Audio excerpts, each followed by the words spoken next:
so what's happening YouTube? What's happening Twitch? This is Ask Kallibur episode 2. I figured I'd set this up a little bit different to try to make this a little bit more better, hopefully. So I really hope you guys enjoy this. I even forgot what the questions are, so this could be funny. Oh gosh, rip. Here we go, guys. All right, so question number one. Anyone got advice for Abyss level 78, trying to keep 2 robots alive and damaged so Lots can heal them, but he keeps on healing himself? I've seen this question actually pop up quite a bit of times for people. So yeah, definitely. Level 78 is one of those levels, guys. So you got several advices you can have on level 78. One of them is bring somebody that can apply unhealable. Somebody like Says, somebody like Kitty Clarissa with her S2, somebody that can apply the unhealable buff. The problem with this fight though is the robots. The robots counterattack you every time you attack them, so it can get nasty really quick, especially with Lots healing. So that's one route, is make sure you have unhealable, burst down Lots, maybe take out a robot, burst down Lots with the unhealable. Option number 2 without unhealable is try to burst this down as quick as possible. You're going to burn 1 robot really quick. You may have to do 2 robots and leave 1 robot up and then go after Lots. And you want to keep the robot with not low hit points, but enough hit points missing where Lots thinks about healing him. If Lots can throw combat readiness, his S2 on the robot and not himself, you're gonna win. And that's what you want to aim towards on this fight and stuff like that. Hazel's another option too for this. Arminthia, maybe. You can also do the Kyrus cheese and stuff, and also hit Lots with mini poisons, and 3 turns GG. Yeah, but that fight's pretty interesting. You're either gonna play around with the RNG with the 1 robot alive and see if Lots hopefully heals them, and burst down Lots if you can, or you're just gonna have to go for the unhealable strat, man. So yeah, I mean, heal block's not always the answer. I know me personally, I think I did this fight with Assassin Cartuja, Axe God, Destina, and DN. I think that was my team comp for it. I'm not 100% sure when I did it my first time, but I think that was my team comp. Yeah. Yeah, I'm not a huge Kyrus cheese person myself. That's why I banned her on the other account. But yeah, I would go with that, man. I would go with that. Good luck, guys. Good luck. All right, question number 2, guys. I hate the rune grind. How do you handle grinding for runes with the specialty changes? Rune grinding can be one of those. Oh gosh, rune grinding can be one of those things, guys. It's a necessary evil, but when you play it to your advantage, it actually works quite well. So one thing I do, which I don't know if it's the right thing to do, but I will farm for lower runes and get myself about 100 of those up. Try to farm up as many of the lower runes as possible, get about 100 up for have them banked up for new characters. But when it comes to the specialty changes, generally you're going to want to farm 9 or 10 of the Spirit Altar if you can. And if you can get your team set up to do, if you can figure out how to do a team with 3 people and carry yourself a Mega Phantasm, a Giga Phantasms, even a fodder with you, the amount of gold and XP you get from that is going to level up a lot of Mega and Giga Phantasms for you. Matter of fact, if you're grinding out a special change all weekend long and you have enough Gigas and Megas, you can actually burn through them quite quick, where you're in the situation where you're like, I don't have a fodder to bring with me. What's going on here? Another thing you can do too is characters that you're looking to level up. Me personally, one of the things I do in this game is I like to get the bookmarks from SSing the 3-star characters. So maybe level up one of those while you're doing that too. Get it up to level 30. And then when you get your 3 other ones, you can promote them into that one to make it a 4-star to use that for fodder in the future. And that's another option to do with the specialty changes. Those are things I personally do for them. So, you know, hopefully that helps you guys out. All right, so question number 3 is, how good is Shadow Rose? I got her off of ML. Should I try and build her? Shadow Rose is a really, really strong character. She has a CR, I think it's a 25% CR push both ways. So she can buff CR for your team and decrease CR for the enemy with her S3. And also, if you make her fast enough with enough damage behind her, she can actually do quite a decent chunk of damage too. She's a very, very dangerous CR pusher. Where she falls short is teams that can't be CR pushed because they have immunity sets on. So you're only counting on the 25% on herself. That's not the end of the world. And also another place where she falls short is she doesn't have as much speed as somebody like Judith or Ruzid, but she's still a solid option. Shadow Rose is not somebody to underestimate. I like her. I actually think it's a good idea to have 2 CR pushers. And I don't mean like 2 CR pushers for the arena. I mean 2 different CR pushers for you can, you know, maybe you have one die in Guild Wars and you need another one. Or maybe you need to run a double CR push team to get the upper hand on Guild Wars. So I think Shadow Rose is a solid option. She's also good with what is it called again? Elbrus? Elbrus Ritual Sword, give her counterattack, which is kind of cool. She also has Unhealable. We were just talking about Unhealable. She's another option, but that's only under 50%, unfortunately. What else does she have? She's just a pretty good all-around unit. She has a defense break, too. I really like Shadow Rose. I think she's good for PvE, too, if you can take advantage of that. She's more on the attack side. You don't really want to go for, like, a hit point build or anything. Like, you do want to make her chunky enough where she doesn't take enough damage. But, like, overall, you kind of just want to go more of the damage route with her and speed and damage. All right, question number 4. Should I be using lower level equipment to enhance my good gear? I'm going to say yes and no. Use your best judgment. If you're using equipment to the point where you can't buy charms up, or you're just so broke that that you just can't do anything, that's not good. If you're using equipment to enhance your gear and you're setting a goal on your money and not going below that goal where you want to keep yourself, that's a good place to be at. So like you can turn around and sell gear. So I'm not sure what the right option on this is. I know you can sell level 60 and 70 gear for a good chunk of change and use the lower level equipment to upgrade. I know there's a special, what do you call that? I know there's a sweet spot for that somewhere. So that's a very good option to do right there. Sell your higher level gear and throw your lower level equipment into your higher level gear that, you know, like let's say you're farming Wyvern 11 and you get a bunch of trash 85 chest pieces, or, you know, necklaces with flat stats and stuff like that. Probably a good idea to sell those off, because I think they take more XP, or they take more gold to enhance. So I think you want to stick to the lower tier gear if possible. I'm not 100% sure. Right now I'm taking my free to play account right now, guys, with this lower level equipment. And I'm not using lower level equipment. I'm actually sticking to charms, and I'm staying quite broke that way. I'm actually kind of surprised I haven't been building up millions of gold yet. We'll see how it turns out. I should be able to answer this question on the charm theory of mine, that you can get by on just charms. But I think I think lower level equipment's fine. You just gotta budget yourself, man, on how much your gold you're gonna go. Like, I wouldn't fall under $1 million, man. I definitely would not.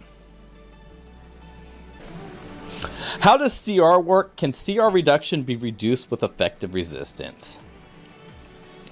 Alright, so CR is one of those mechanics in the game that a lot of people have questions with. And how CR works is...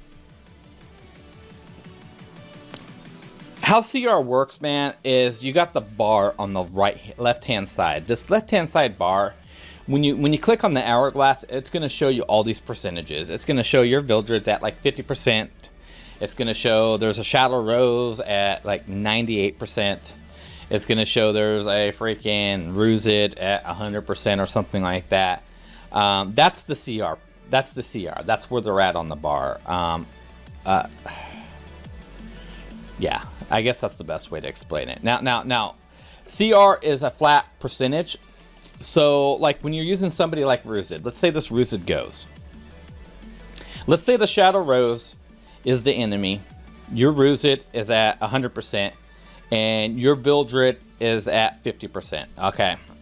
So, if your Ruzid is first, and he pushes CR, and he has his CR maxed out, combat readiness for your team maxed out, that's going to give you 25%, okay? So that means your Vildred is going to be at 75% CR. He's going to go from the 50 to the 75% range, okay? Shadow Rose is still going to be at 98%, so she's going to go next, okay? Let's just say, for example, the Shadow Rose's Vildred is at 50%, all right? So she's at 100%. She does her CR push. It's 25% both ways, guys. So she does her CR push, and her Vildred on her team is going to go to the 75% part, and your Vildred is going to go to the 50% mark. Is going to get CR pushed back. That's kind of how CR works on the bar. There's other things that come into effect like that with speed. And other things like that. Speed's the speed that you move through the CR bar, and can get kind of funny there. But overall, that's how CR works. As far as effective resistance goes, yes, a CR reduction can be effectively resisted. I don't think it can be resisted by immunity. Correct me if I'm wrong, chat. Correct me if I'm wrong, but I don't think it can be resisted by immunity, can it? Or can it? I actually have never paid attention to that since I started. Immunity pushes. Yeah, so immunity does do CR push, prevents CR pushback. I haven't been messing with a lot of CR pushback. I guess I have. I just haven't been paying attention. So yeah, CR reduction, effective resistance, immunity. That's gonna save your butt from that. So keep that in mind. See, I don't even know the answers to everything, guys. What are your thoughts on Falconer Clury after the nerf? What gear should I run on her?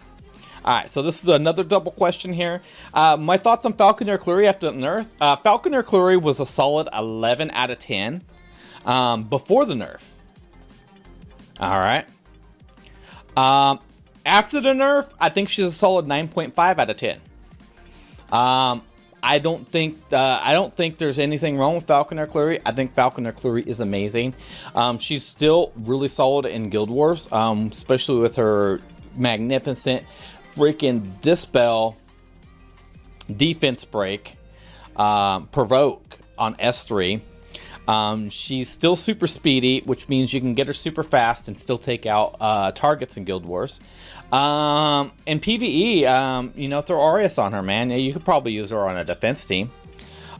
She's really good. She did lose one thing though that made her kind of broken, and that was her to be able to proc double attacks, which is pretty insane. It was kind of a broken mechanic, especially with Unity in the game. Like, I don't know how many procs I would get off of Falconer Clury with my Bologna, but it was pretty nasty. So it was a good nerf. It was a proper nerf. It needed to happen. She still gets half a churn though, half a churn, not a full churn. What gear should you run on her? Speed gear with lots of hit points, and stuff like that. Yeah, speed gear with lots of hit points on there, and hit points and defense if you can get it. Yeah, definitely. But after the nerf, man, like she's a solid unit, man. Like PvE wise. So the thing is, like, most people you saw using Falconer Clury did not have her S3 maxed out. Okay. Did not have her S3 maxed out for the skill, skill churn, cooldown. And I think that's something they noticed. Like, most people that had Clury never invested in her S3. And they are still using her to clear content in PvE. Me personally, I was doing that too. Now, I think it's a must. I think you should be maxing out her S3 if you're going to use her in PvP. Try to get that one turn cooldown on her, especially afterwards, because I think it's needed now. It's definitely needed now. It wasn't needed before, but it is needed now. So basically, all they did was force you to use moles on her. That's basically what it comes down to, in my opinion. So Falconer Clary, 2 thumbs up, 9.5 out of 10. She's no longer an 11. RIP, our Falconer Clary. All right, question number, I forgot what question. Maybe I should put numbers on this. Let's see, 1, 2, 3, 4, 5, 6, 7. Question 7. Plus there's a couple double questions in there. So yeah, question 7, 9, 10. We'll go with question 10. We'll say this is question 10 since some of those were doubles. What arena gear do you recommend buying first? So first and foremost, absolutely, positively, the ring is the first buy, guys. The ring has attack percentage on there. It has a chance to get, I believe, 65% attack. 65% on a ring attack on a ring. You don't even have to throw that on an attack set unit. You can use a broken set on somebody and get 65% attack off of it. The ring's broken. Get the ring first. You don't even have to try to match a set. You're like, oh, it's an attack set. I don't use attack. It doesn't matter. If you're running a speed set and you got like a freaking you got like a crit, double crit set in there, and like you don't need the 12% crit. Throw the ring on, man. Throw the ring on. Get yourself that 65% attack. So ring number 1, hands down. The next part is where it gets tricky, because there's 3 options for you. You can go amulet. The amulet has insane critical hit chance. I think it's like 65% critical hit chance. I don't know. Either way, it's a lot of critical hit chance. You can pretty much hit your critical hit chance markers just off of that and basic rolls on the rest of your gear. It's insane. If you're a low level character, low rank person, that might not be a bad option for you. For higher rank people, I don't recommend that. Start thinking about like maybe the weapon. The weapon's very solid. Now, I know we say flat stats are bad in the game. But the weapon does have a higher base attack flat stat, which isn't bad. So the weapon's a pretty good one. I do recommend the boots for number 2, though. Boots number 2 for higher tier players, just because of the fact you can get more attack percentage off that 65% attack. You can build yourself a one and done character, one shot Banshee, man. Make it happen. But yeah, those boots are super powerful with the 65% attack percentage as the main stat, plus 15. So yeah, that's really up to you. The other 2 pieces, is it 2 pieces? Yeah, the other 2 pieces, I'll leave that up to you. They're solid pieces, but if you're trying to get more attack, you're gonna get it from the ring, the boots. If you don't need the boots and you're running speed boots on that build, maybe think about the weapon. So it's up in the air where you need to go with that, but I definitely recommend ring number 1. Think about the boots, think about the weapon for number 2 if you're a higher tier player. If you can't reach your critical hit chance, think about the amulet. So it depends on where you're at in the game is what piece you should go for, and that's my recommendations for them.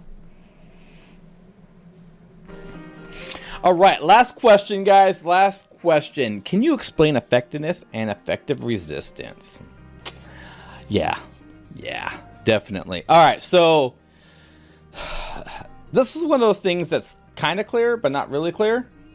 When I first started the game, effectiveness was 55%. You should hit 55% effectiveness. That's the base. That was the soft cap. So when you run across things like Wyvern 11 and stuff like that, or other bosses that have 70% effective resistance, you really want your effectiveness to be as close to that 70% as possible. Now, you have to keep in mind, though, when you're doing like Wyvern 11, you're already going to get, I think 15%. Yeah, I think like 15% extra effectiveness on the attack, if I'm not mistaken. Either way, you're in a bonus for being opposite element of it. But so that's kind of general rule of thumb. So having 55% effective resistance is going to get you through most things. If the bosses have like 70% effective, or yeah, having 70% or yeah, 50% effectiveness. Yeah, and I think I messed myself up there. Anyways, effective resistance. So what you're seeing in the arena is a lot of people running like freaking insane effective resistance, like 100 effective resistance, 150 effective resistance, which is making it harder for people to land debuffs in the arena. All right, so in that case, you have to be matching them on effectiveness. So if someone has like 100 effective resistance and you have 100 effectiveness, you kind of cancel each other out. I think that's how it works. I'm not 100% sure, but that's kind of the theory on it for the most part. And so keep that in mind. Depends on what you're doing. PvE, 55 is pretty good. 55 is pretty good. If you push a little higher than that, it's not going to hurt you. But in PvP, man, effective resistance, when you get to the higher ranks and stuff like that, effective resistance is starting to become a huge thing, especially with Ball and Sezen out there, the ML version, and ML Arminthia. Matter of fact, we just watched myself in Guild Wars just get freaking lapped like 5 times. I don't know, it was probably like 3 or 4 times, and just get annihilated without taking a turn because I just got freaking rocked by sleeps, and I was just disabled the whole fight, guys. It was terrible. So that's basically what I have to say with that stuff. It's still 15% to be resisted.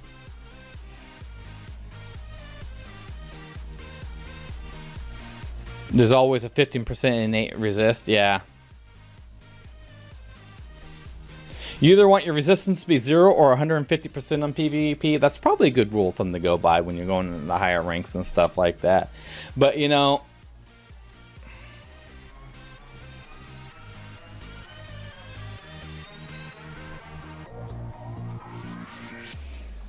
yeah, so that's probably it right there. So people are leaving their effectiveness at 55% PvE. In PvE because they're 15% effective resist on all bosses you can't pass. Yeah, there's that too. Very good point, Unique. Very good point. Yeah, so that's my thoughts on effectiveness and effective resistance. All right, so something else I want to point out here is going back to the CR question here. How does CR work? Can CR reduction be reduced from effectiveness, effective resistance? So at the start of the battle, the combat readiness variation that can be gained according to speed stat of a character has been reduced from 10 to 5%. All right, so what's that saying is there's a 5% variable in there where you're going to end up on the CR table, where you're going to end up. So let's say you got a let's say you have a Ruzid that's at 240 speed, and let's say the enemy's Ruzid's at 235 speed. Okay, there's a chance you can roll negative. There's a chance you can there's a chance that Ruzid that's slower than you can end up above you because of that 5%. So that's one thing to keep in mind too, is always keep in mind that, like, especially if you're trying to speed tune your team, and let's say your TG, and let's say your Luna's 160 speed and your TG is at 165 speed, there's a chance your Luna's going to be in front of your TG because of that 5% difference. So make sure you guys keep that in mind when you're doing that, when you're speed tuning. Try to go try to keep a 5% difference, you know, because, you know, the D&D roll on there can really mess you up, especially if you're speed tuning for Wyvern 11 and stuff like that. And I think that's going to end it, guys, for YouTube, at least. For YouTube. Don't go anywhere. We're still streaming, guys, on Twitch. But I think that's going to end the video. Smash that like button. Did I say smash? Why did I say smash? Follow the channel and all that good stuff.